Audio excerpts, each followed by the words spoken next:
And we're off. Welcome, everyone. We are thrilled and excited to have you here at our monthly SuperCrowdHour webinar, and excited today that we have with us Angela Barbash of Revalue. She'll be talking about overcoming common challenges when moving from Wall Street to Main Street. We are grateful for our sponsors, including Purpose Rounds, that is transforming customers and communities into owners and advocates. Learn more at purposerounds.com.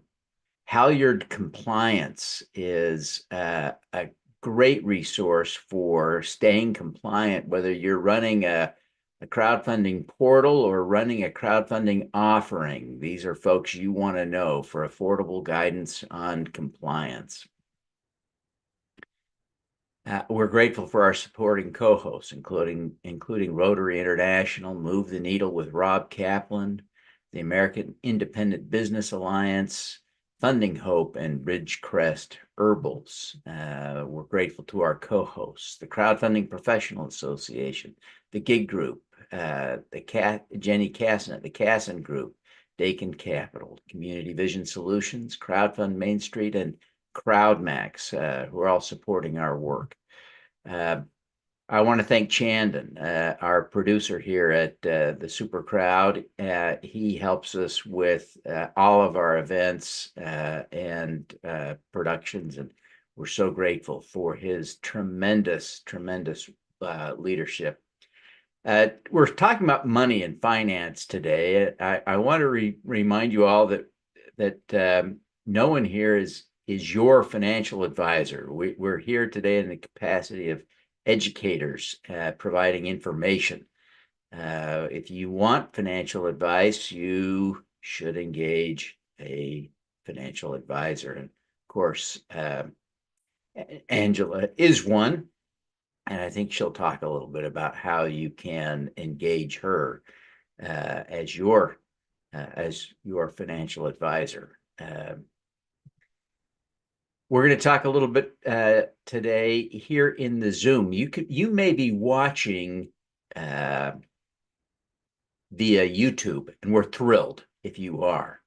But we have an incentive program. If you attend 10 Super Crowd Hour webinars, we'll give you $100 to invest in a crowdfund investment. We're really excited about building this movement, and so we'll pay you to attend and learn how to do this. We'll pay you to invest. That's how excited we are about this message and this movement, and so we encourage you to check it out. But we track the attendance in Zoom. So if you're not in the Zoom, you're not getting counted. So to get into the Zoom, visit 4sc.fund/June or visit the SuperCrowd Inc., thesupercrowd.com to learn more and get registered, and you can pop right into the Zoom. If you just get into the Zoom while we're still going today, we'll count your attendance today, but please join us there. It also gives you the advantage of you can ask Angela questions. She's only taking questions from folks in the Zoom today, so we want to encourage you to get into the Zoom where you can ask questions and participate more fully. Those of you who are watching on YouTube, again, we invite you to join us in the Zoom, but we're glad to have you wherever you may be watching. As I mentioned, we're building a movement, and one of the ways that we're actually engaging in this practice of local investing and investing in social impact is with our Impact Cherub Club. We meet every month as a group of small angel investors focused on impact, and we share the burden and responsibility for doing due diligence and carefully screen investments so that we can make money and keep investing and have impact via our crowdfund investments. And if you'd like to join us, we'd love to have you learn more and register at the Impact Cherub at impactcherub.com. Again, impactcherub.com. We hope to see you there next month. And with that, let me introduce Angela Barbash. She is an anthropologist, entrepreneur, and mom dedicated to values-driven investment advising. Founder of Revalue, she has 20 years of experience and was among the first to earn the CSRIC designation in the U.S., advocating for financial resiliency, community capital, and conscious business management. With that, I'll turn the time over to Angela. Angela, welcome. We're thrilled to have you here today. Thank you so much for the invitation to be here with you on this historically important day. And thank you everyone who is watching from streaming channels or here in the room with us on Zoom. I'm going to share a bit about really who we are and the perspective that we are approaching this work from, give you a sense of really our why, and that might guide some of your questions about this process of moving from Wall Street to Main Street. I would like to invite those of you that are in the Zoom room to please drop into the chat your name, your location, and your number one burning question or topic that you'd like to discuss. We're used to a pretty interactive experience when we are working with folks in the community, and so I want to hear from you as much as we possibly can. But don't worry, I've got questions that have been asked of us for years teed up that I can answer for you, which might be on your mind as well if you're feeling a little shy. Okay, so Rumi, you may have heard of him, 13th century poet, said, "Out beyond ideas of wrongdoing and right doing, there's a field. I'll meet you there." Today, I want to share how Revalue as an investment advisor governed by the old ways, but rooted in the new ways, is serving a key role in supporting a great transition that is unfolding in our lifetimes, and how you are already a part of that story. It could be said that humanity is hospicing the old while midwifing the new. We're experiencing this great transition of consciousness, going from disconnected extractive systems to interdependent regenerative systems. The raising of human consciousness is creating an instinct to question and consider how we are organizing ourselves and treating the world around us. This affects every system we interact with: political, economic, social, education, resource management, you name it. We know deep down that the trajectory we are on is unsustainable. Over half of Americans cannot afford a $1,000 emergency expense. Over 250 significant anti-government protests have occurred worldwide since 2017. This transition has created confusion, anxiety, and paralysis, alongside joy, inspiration, and beauty. On average, humans make 30,000 decisions in a single day, leaving many fatigued and overwhelmed when it comes to navigating this quickly changing landscape. We know that we can do better in each of these spheres, calling many of us to move toward an interdependent, abundant, regenerative future. Revalue stands on that bridge between these old and new worlds, helping people as they have a foot in each. We are wayfinders, navigators, and Sherpas. The work we do is vital. Having support when making decisions during this great transition can help increase inspiration and reduce paralysis. Since our founding in 2013, we've inspired thousands of people to learn, connect, and take action in their lives. Standing on the bridge, directing traffic, allows us as professionals to find incredible satisfaction in our work, which also personally helps us increase our inspiration, and reduce our paralysis. Rumi's poem goes on to say, "When the soul lies down in that grass, the world is too full to talk about. Ideas, language, even the phrase each other doesn't make any sense. The breeze at dawn has secrets to tell you. Don't go back to sleep. You must ask for what you really want. Don't go back to sleep." People are going back and forth across the doorsill where the two worlds touch. During a great transition like this, we're called to go beyond holistic financial planning and values-aligned investment management. We take it a step further by connecting people on the bridge so they know they're not alone, helping people attune to what of their load is really of value to them and worth taking to the other side, and coach them as they navigate new careers and ways of being in the new world on the other side of the bridge. This can mean holding space for investors in meetings as they feel sorrow, joy, anger, and loneliness. And I invite you to share those feelings today if that's where you're at. It also means that we have incredibly close bonds with our clients, creating authentic relationships and purpose in our lives and theirs. A key requirement of this work is to remain non-polarizing, to not fall into patterns of isms designed to divide and exclude, to honor equally both the divine feminine and the sacred masculine. All are welcome. In an ideal world, we all make it across the bridge. One day, we imagine that the flow has slowed to a trickle and the wayfinding signs are clear. Then we can dedicate our time to building, maintaining, and strengthening the new. Instead of the command and control approach of the old world, this new world calls us to sense and respond. This gives us the flexibility to grow, revalue in whatever way the future needs, giving us growth opportunities far beyond those at a traditional investment firm rooted in the old ways. Today, our work looks like community investment education and guidance, holistic balance sheet explorations, and helping people redistribute inherited wealth to those places of highest need. Tomorrow, it might look like supporting bartering systems, investing time in establishing seed banks, and facilitating a tool lending program. We don't know exactly, and that's okay. Rumi's poem closes with a powerful call to action. The door is round and open. Don't go back to sleep. We see ourselves in this future. We have a stake in it. We are inspired by it, and we are of service to you today in the spirit of that future. So with that, I'd love to see the questions that might be coming into chat. I see that we've got Devin, you're first in the chat. I love that. And I'm just going to answer these questions.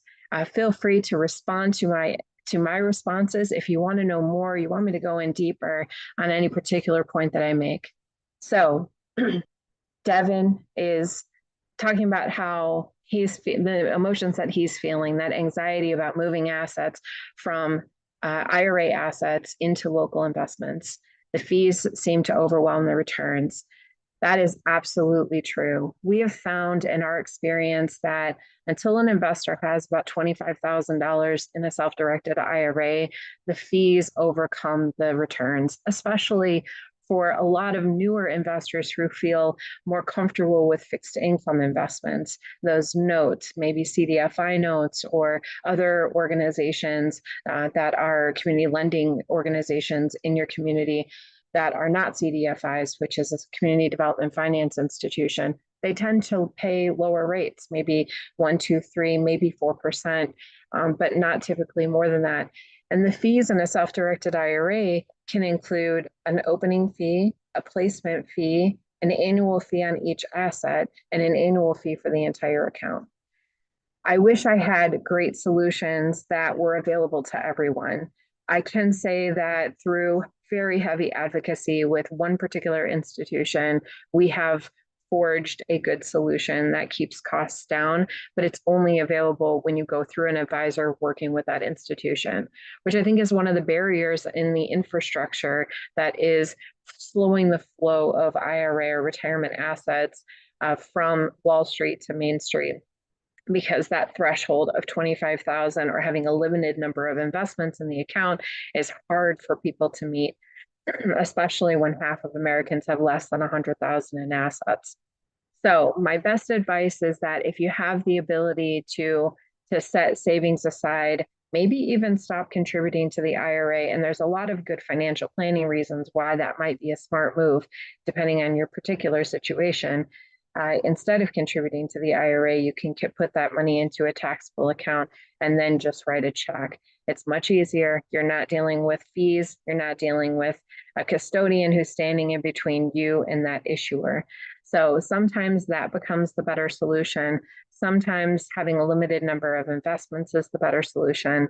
I wish that I had a great self-directed IRA custodian that was accessible direct to consumer recommendation for you, but I really don't. I can tell you that the top custodians that folks we see tend to go to are Broad Financial, Strata, and Forge Trust. Those are some of the more popular ones, but there are certainly plenty of others out there.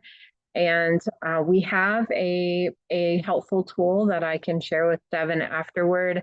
That is a sheet that will help you line up all of the fees against custodians so that you know what questions to ask or where fees could potentially pop up, because it's not just that list of fees that I listed previously.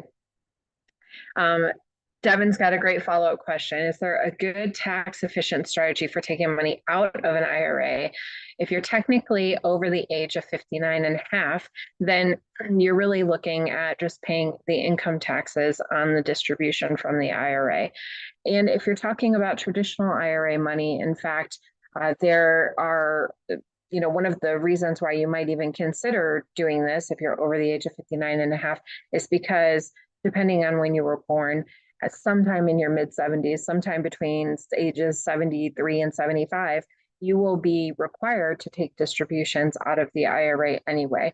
And for a lot of investors that are, Social Security kind of does it for them, or they might have a little bit of side work. They really don't need that income from the traditional IRA. And now they're forced into an income tax situation that they don't want to be in. So what the traditional advice from a lot of advisors and tax advisors might be to consider a conversion to a Roth IRA. Well, that's the process of paying the taxes on the money and then depositing those funds into a Roth IRA, which grows tax-free. In this case, it's kind of the same thing. We're talking about the same process of taking a distribution from the IRA, pay the taxes on it, but it's not going to go into a Roth IRA. It's just going to go into a taxable account. The most efficient way you could do this is in a low tax bracket year. So if you are going to have a gap in income, if you're a gig economy worker or self-employed and you're in between contracts, or you maybe have taking a bit of time off for disability purposes, or transitioning between jobs, anything that might trigger a reduction in income for the year, that's the year to target a distribution from an IRA. Now, if you are before 59 and a half, you are younger, then that's challenging because the IRS has built-in incentives in the tax code via penalties for taking money out of a traditional IRA. You'll pay a 10% tax on top of your income and your federal and state income taxes. And that gets pretty costly. And when you compare that against the costs of the self-directed IRA fees, often you're going to pay less of a burden in the self-directed IRA fees than you would in the additional tax of taking the distribution from the IRA. For what it's worth, there are a few exceptions for being able to get around that 10% penalty. Let's see if I can rattle them off. Death, which isn't going to help you, might help your heirs, but that's the point that once you've passed away, your assets can be inherited and then they can be distributed without a penalty by your heirs. Disability, that is a qualifier. First-time home purchase, medical expenses, out-of-pocket medical expenses to a certain limit of your income. Tuition, there's limitations on how much you can take for all of these exceptions. Let's see, there are two more that are not going to come to my mind right now. Man, I was hoping to win that test. So there are a few exceptions, but if you've got, let's say Roth IRA money, let's talk about that for a minute. Let's say that you've maybe already done a conversion and your money's sitting in Roth, or you have only ever contributed to a Roth IRA, or maybe you have a Roth 401k that's going to roll over into a Roth IRA. Roth IRA money is pretty cool because not only does it grow tax-free inside of the Roth IRA, but it's all after-tax money. So the money that you have deposited into the Roth IRA, let's say it's worth $30,000 today, but $20,000 of that was what you put into the Roth. You are able to take that $20,000 out, no taxes, no penalties, because that's your money. You've already paid taxes on it. You can take it out. Just can't take the earnings out. The earnings is what has to stay in there. That gap between $20,000 and $30,000, that $10,000 in gain, that's what has to stay in there to avoid penalties.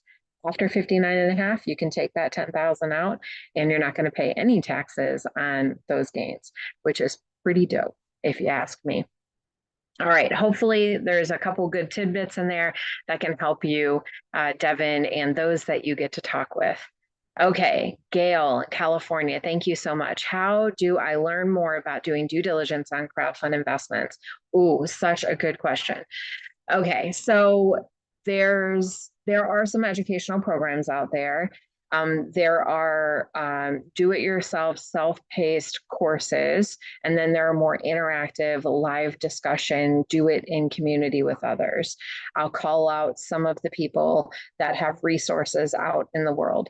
Okay, so Marco Evangelisti runs Essential Knowledge for Transition. You can find him online pretty easily. He runs his program through Money Quotient University. He's got an investor program and an advisor program. It's mostly self-paced. There's a few drop-in hours, there's discussion questions, but you're not like forming community and investor circles or anything like that. So you can really kind of soak it in on your own. You're going to learn a lot through that, but it's not necessarily focused on due diligence. But I would argue that everything you've ever learned, every experience you've ever had, and everything you will ever learn in the future will aid your due diligence experience. It will aid your skill sets. So don't take it for granted that you've worked in marketing your whole life, for instance. I don't know this about you, Gail, but maybe I'm like that on. But let's say you've worked in marketing your whole life. You are now a subject matter expert in a due diligence. If you were in a group, you'd be a marketing subject matter expert. You might be able to evaluate a company's marketing program in a way that others can't. So every single one of us brings a unique perspective based on our lived experiences that cannot be understated. Now, let's see, back to resources. So Marco's got his course. He runs that once a year for investors. Revalue has a course called Grubstake. We run that once a year for investors, and that's a more lively investor circles. You're in community with other people. You're in breakout sessions. There's some self-paced learning that you're doing on the side, kind of behind the scenes. And then there's a capstone project where you're evaluating an investment along with, 20 or 30 other people, getting to hear everyone's questions and the answers, getting to hear directly from the issuer. I would recommend, if you are a person that likes to work in community and work with others and you learn through conversation, that you look for a program like that, either ours or someone else's. Let's see, for static, no programming resources, I recommend localinvesting.org, which is now run by the National Coalition for Community Capital. They've got a section on that website for investors, for business owners, for advisors, for community organizers, with lots of resources on it that can help guide your journey, including a due diligence checklist and other things like that to help you track your investments. Overall, I can tell you, after 20 years of being in this advising field, that due diligence is I could describe it this way: it is head, heart, and gut. It's equal parts for some people. Other people really rely on their head. They like to number crunch all the things. They like to rationalize and make sure that they understand all the pieces of it. Other people really go by their gut. They're led by their gut. And other people are really led by their heart. And newer science over the last decade has proven that we have arguably more neurons in our gut than in our head or in our heart. So it is not to be understated, those feelings you get in your gut that tell you if something is good or you should run away from it.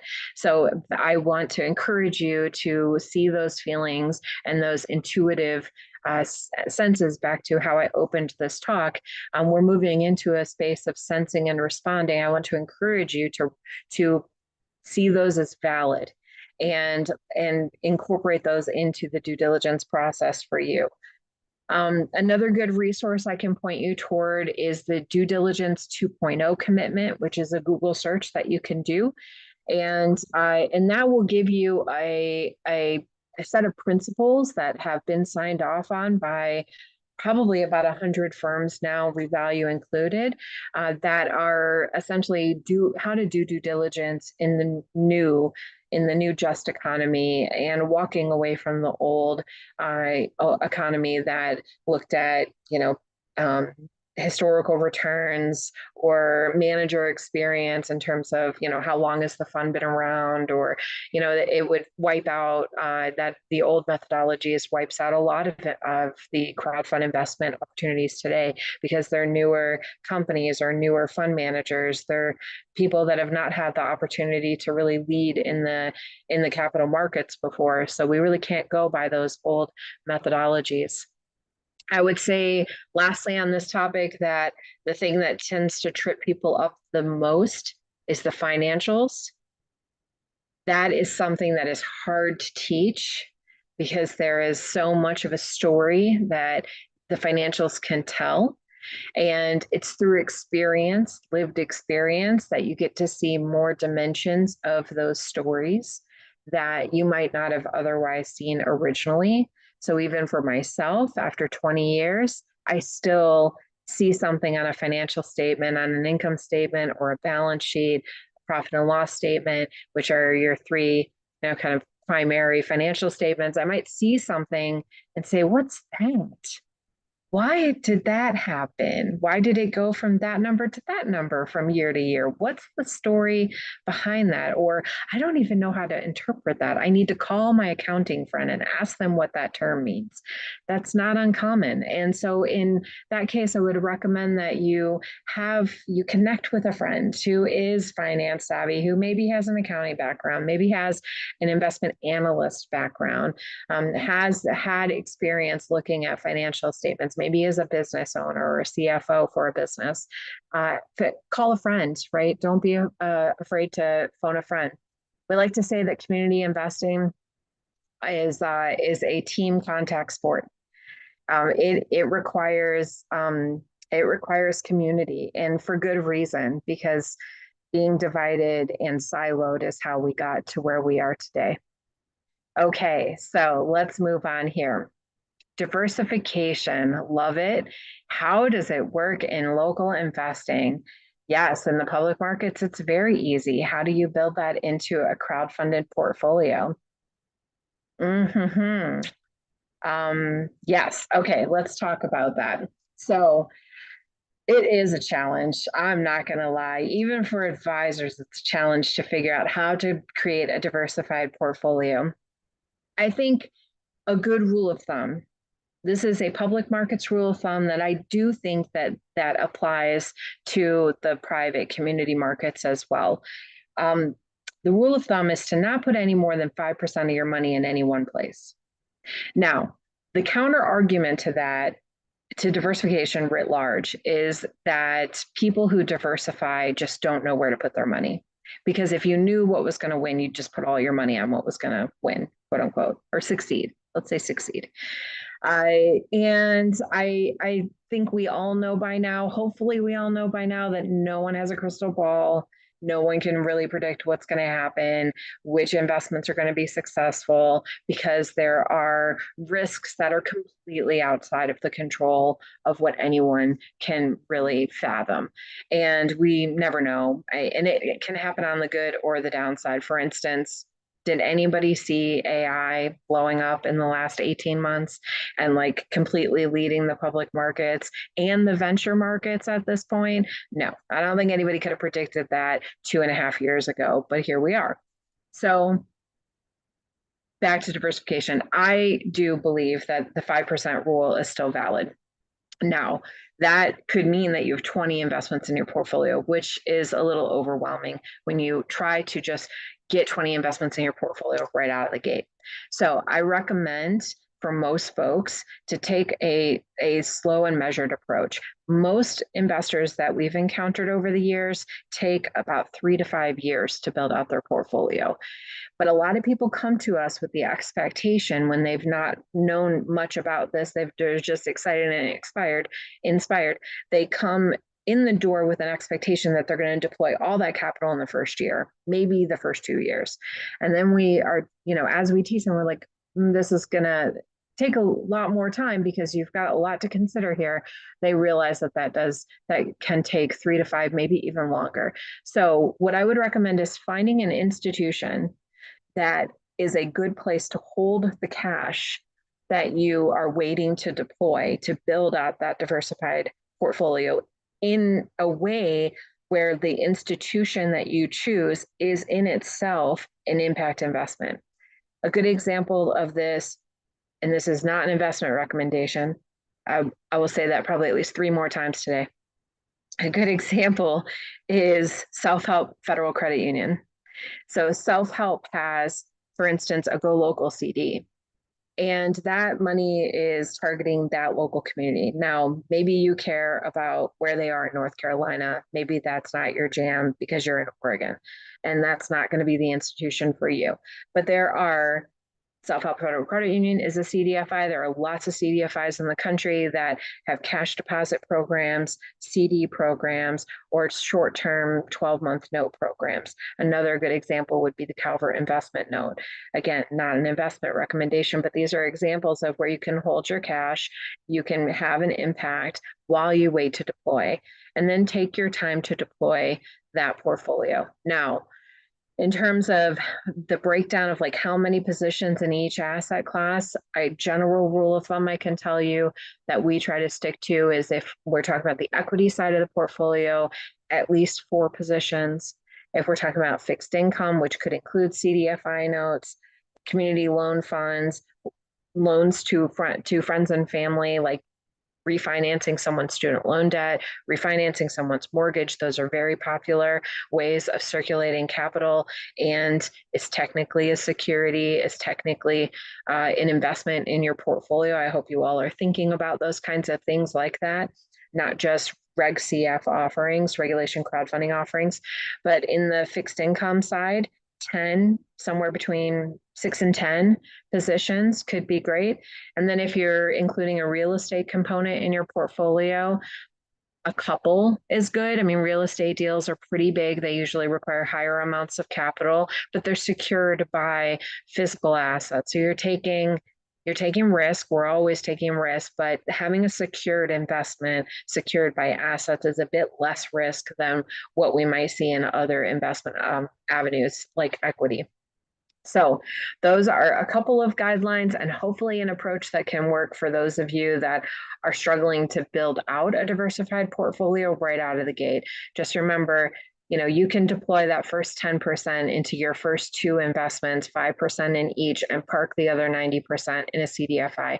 And the following year, deploy another 20%. The following year, deploy another 30%. You can do it like that and chunk it out. And that concentration in the CDFI or that cash holding institution, as long as you're not exceeding the FDIC limitations, should not pose nearly as much risk as if you just sunk it all into 1 or 2 or 3 investments. So hopefully that helps. Let's see what else we've got here. Okay, we've talked about taxes, talked about due diligence. All right, I'm going to pull in some of my questions that have come to us over the years. Let's talk about tax hesitancy. That's a common challenge. What I mean by tax hesitancy is, let's say that you are an investor that has inherited some assets or gotten a windfall of some kind, and it's in a taxable account and there are capital gains there. Let's say it's $100,000 and 60,000 of it is capital gains, meaning that the cost basis is 40,000 and it has appreciated 60,000. And you're thinking, I want to invest in these community investments, these crowdfunding investments. How do I unwind this portfolio? And what is going to be the tax implication of investing in these investments? So it is a sense of hesitancy that shows up on both sides of the equation, both how to get out of the old positions and how to get into the new positions. Now, headliner is have a tax advisor, and you don't need to have a tax advisor for the rest of your life. Sometimes I think we all think that we need to hire an expert and then we're shackled to them for the rest of our lives. We don't need to do that. But sometimes there will be a tax year or 2 where you really do need a tax advisor to help you strategize the unwind and then the reinvestment plan. Now, on the capital gains side, there might be an opportunity to get losses to offset those gains somewhere in another portfolio or even within that portfolio. That, if you have a financial advisor, that's a conversation you can have with them first, even before you go to the tax advisor. And that process is called tax loss harvesting. Tax loss harvesting. If your advisor is not talking to you about that, make them talk to you about that.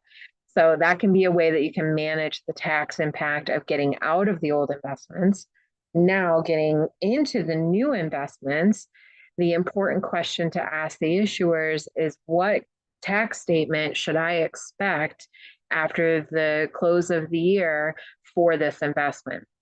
If it is a note, a loan, a bond, there's many names that fixed income goes by, you can expect a 1099, 1099-INT. And this is for taxable money. If it's IRA money, you don't even have to worry about it. It's all just within the umbrella of the IRA. And then, so if it's a note, 1099 INT, you're reporting the interest paid on that investment that shows up on your tax return as income that you will pay income taxes on. If you are going into an equity investment, and it's a real equity investment, it's not a safe. I'll talk about a safe in a minute.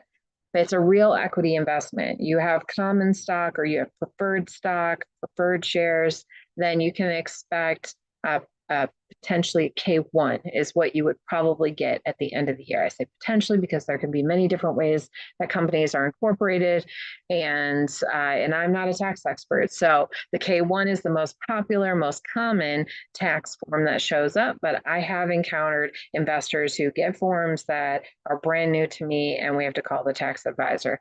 So that, I think, is also a reason to go with investments that you can read the terms of the investment and it makes sense to you. If it is convoluted, I would not recommend doing it, no matter how much you love the company. A convoluted deal is going to lead to confusion down the road when you forget the explanation that someone gave to you of what the terms of the deal were. You want terms you can understand. So a K1, it reports this is how much we made in income, the business, how much the business made in income, and now all of people that receive the K1 report that on their income taxes. Now here's a bummer moment about K1s is that you could have invested in a business that earned $100,000 and maybe your share of that, because you only have 2% of the stock, it's just $2,000, but they didn't distribute $2,000 to you.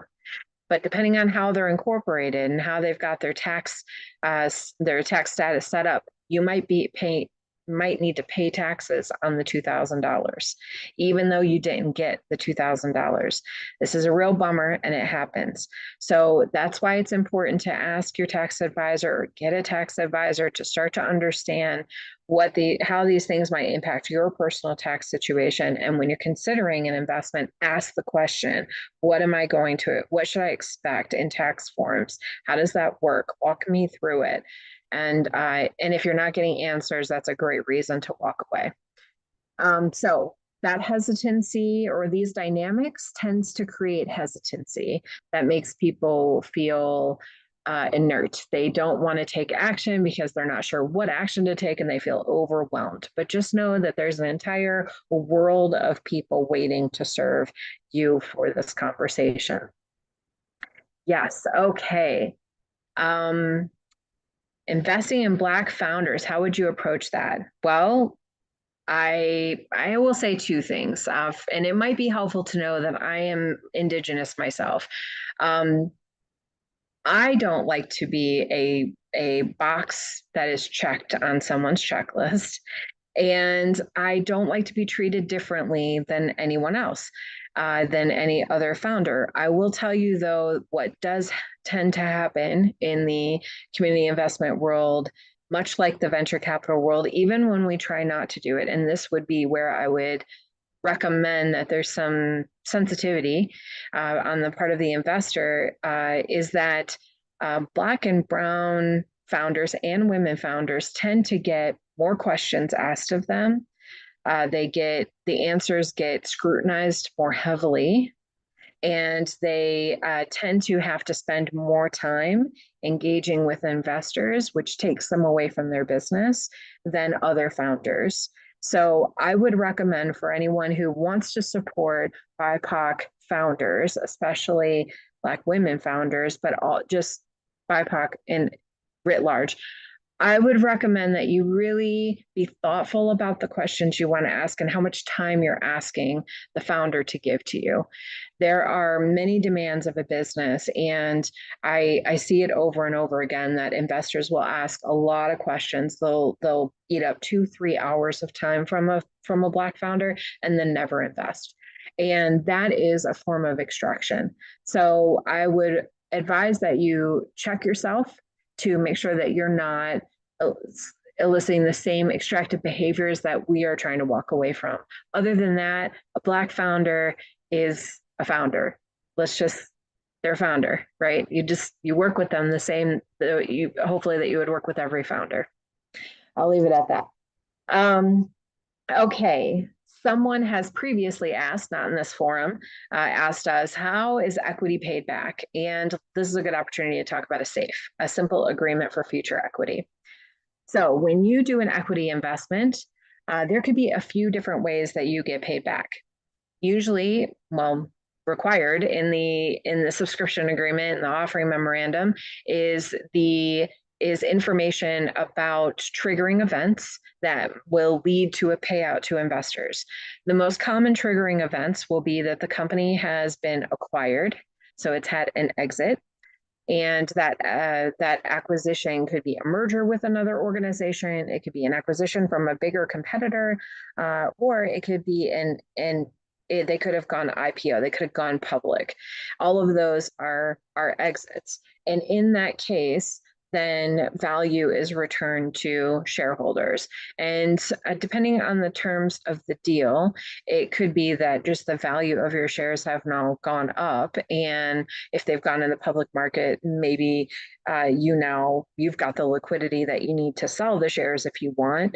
Or it could be that there's a cash payout in addition to shares of the new company or something like that.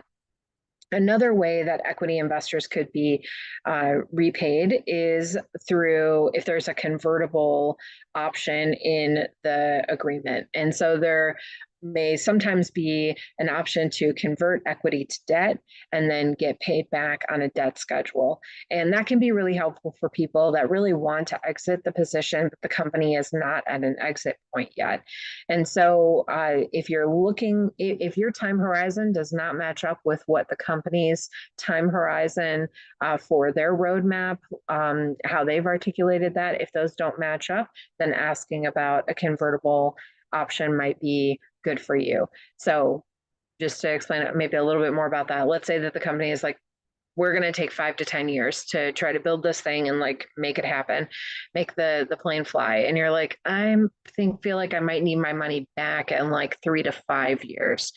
One, question whether an equity investment is really the right move for you. Maybe you need to be looking at debt. But 2, you could ask, can I do a convertible security instead and have the option to convert to debt in like year 4? If things are not really looking like year 5 is going to be the year that I'm going to be able to get out of this position. Let's see, SAFEs, a simple agreement for future equity. This is very common. It was made popular by Y Combinator in 2010 or so. And now the investment crowdfunding world really gravitates toward these type of agreements. It's not technically an equity or debt. It is a promise for future equity if a triggering event happens. So what I advise clients or investors to do is to list it on your balance sheet so that you don't lose track of the fact that you have a right to an opportunity in the future. But otherwise, it's got zero value. So once you put your $5,000 into it, there's no calling the company back and saying, can you please give me my $5,000? There's no cashing out early because they don't technically owe you anything. You haven't lent your money to them. You've said, here's some money. And in the future, if you have an exit or you have, you issue stock, then please, then give me my shares for the $5,000 I gave you. That's really all it is. I think even that companies will list it as a debt, a long-term debt on their balance sheet. Don't quote me on that because I'm not a business finance expert. Ironically, that's like a whole field of expertise. But they're for you as an investor, they're not actually worth anything. They are arguably the highest risk type of investment that you could be making in the marketplace. So I would really be thoughtful and um, selective about those kinds of agreements and putting those in your portfolio, and then otherwise looking for preferred shares or common shares. Have I seen any good returns on safes? I have not yet. And that, though, is like, I'm not sure that I would be the one to see them. I would think that maybe King's Crowd, folks over at King's Crowd or Crowdfund Insider or SuperCrowd, like these would be the places that are tracking the data that might be seeing those returns in a way that I don't. But none of my clients that have ever gone into a safe have seen fantastic returns. It is like a wait and see approach. We'll see if anything really comes of that. So far, best equity returns have come from convertible notes. Exactly. Convertible notes, just to kind of close the bookend on those other types of instruments. Convertible notes is where you lend to the company and you have the ability to convert that into equity in the future instead of the other way around of what we just talked about of investing in equity and having the right to convert that into a note. So that's quite a bit. We've got just a few minutes left. I would like to invite Devin to share with me. Do you have a last, like, number one burning question? Gosh, Angela, I wish you would have talked about this. Well, Angela, you've been just absolutely fantastic. There are a whole roster of alternative investment structures, and one of the things I think we haven't talked about much today is direct investments in debt of small issuers. And Honeycomb Credit and SMBX all day long, every day, are selling little chunks of notes. Yeah. And the interest rates, from an investment standpoint, they're pretty attractive. Of course, Reg CF has never been tested by a recession. How do you think about these small business loans as an investment strategy for part of your portfolio? Love it. Yes. Thank you for calling out Honeycomb Credit. I have a lot of respect for those folks in the work that they're doing. So I definitely recommend people checking out that portal. Yeah, those interest rates are pretty attractive. They're 8 to 12%. And I've even had some investors say, like, that feels a little extractive to the business owner. I'm not sure I really want to get paid back that much. Like, I'm looking for 5 to 8%. And in that case, you can always turn around and make a gift back to the business if that's your jive, right? But I'll tell you the type of security version of debt that I really love the most for investors working with direct investments in small businesses and highlighting that point about like how are they going to do in a recession? I love revenue sharing agreements. I think revenue sharing agreements are exactly like the balance between the investor getting what they need and the business getting what they need. So, for a quick explanation, instead of me lending Devin, let's say Devin's starting a bakery in my town, and we desperately need a bakery in our town. So instead of me lending Devin $10,000 to start the bakery, and he pays me back over 4 years, it's like $10,000 at 8% interest over 4 years, with fixed payments of principal and interest all throughout, starting on day one. That's a traditional loan structure. Instead of that, let's say that I lend the $10,000 to Devin, and he is going to pay me back and all investors back from the revenues as they come in the door. So usually the business will identify like 5% of top line revenues, meaning before expenses, before taxes, top of the line, top line of the P&L, 5% is going to go to the investors. Now, let's say that Devin has raised $100,000 for this business startup, 10 of it is mine. That means I get 1/10 of that 5%. If Devin has a good year, I'm getting more money. If Devin has a bad year, I get less money. And in this way, our fates are tied because the deal usually says that I'm going to get 10,000, until I get my 10,000 plus the 8%. So a total of $10,800 on, back, from Devin. And if it takes more than 5 years, then he has to make a balloon payment to me. Well, if I want to get my money back faster, then I'm incentivized to send business to Devin so that he has higher revenues so that I can get paid back faster. And if Devin paid me back in 2 years or 3 years, my annual rate of return is actually quite high. And I've gotten my capital back, and now I can go do the same thing with another business owner in my town. So I think revenue sharing agreements are great. They work great for businesses that are seasonal, for businesses that may have unexpected revenue, or it's like unpredictable what's going to happen in the first few years. And it allows investors to ride through a bad patch with the business with proper expectations on both sides. So now the business isn't sweating the debt payments and getting crushed by those loan payments. And the investor knows that, hey, times are tough and I'm not going to get much of a check out of this investment for the next maybe year or two. And that's okay. I'm just going to ride it out. And there's always that like, by X year, there's going to be a balloon payment. And sometimes even that's a problem for businesses. They're not ready to pay back. They've had a series of bad years, like a recession, and then they might refinance that debt. They might go find other investors to just refinance that entire debt package. You get paid back as an original investor, or you get the opportunity to say, hey, I'm going to rewrite the terms with you. I'm cool with that. We can extend this for another 3 years. But I think it puts investors and business owners in a really good relationship, a really good dynamic that encourages communication between the two of them.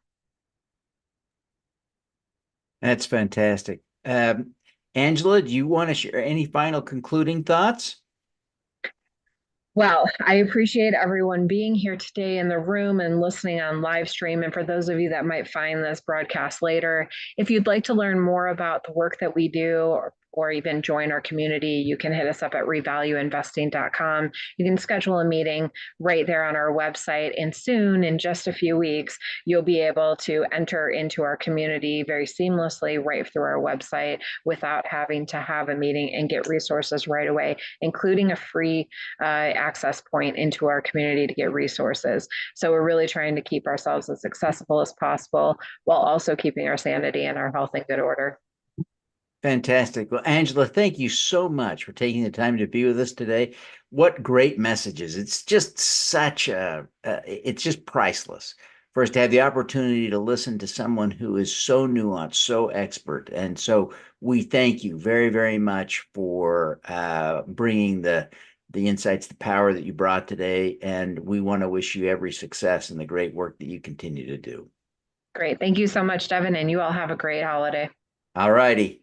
Take care, everybody.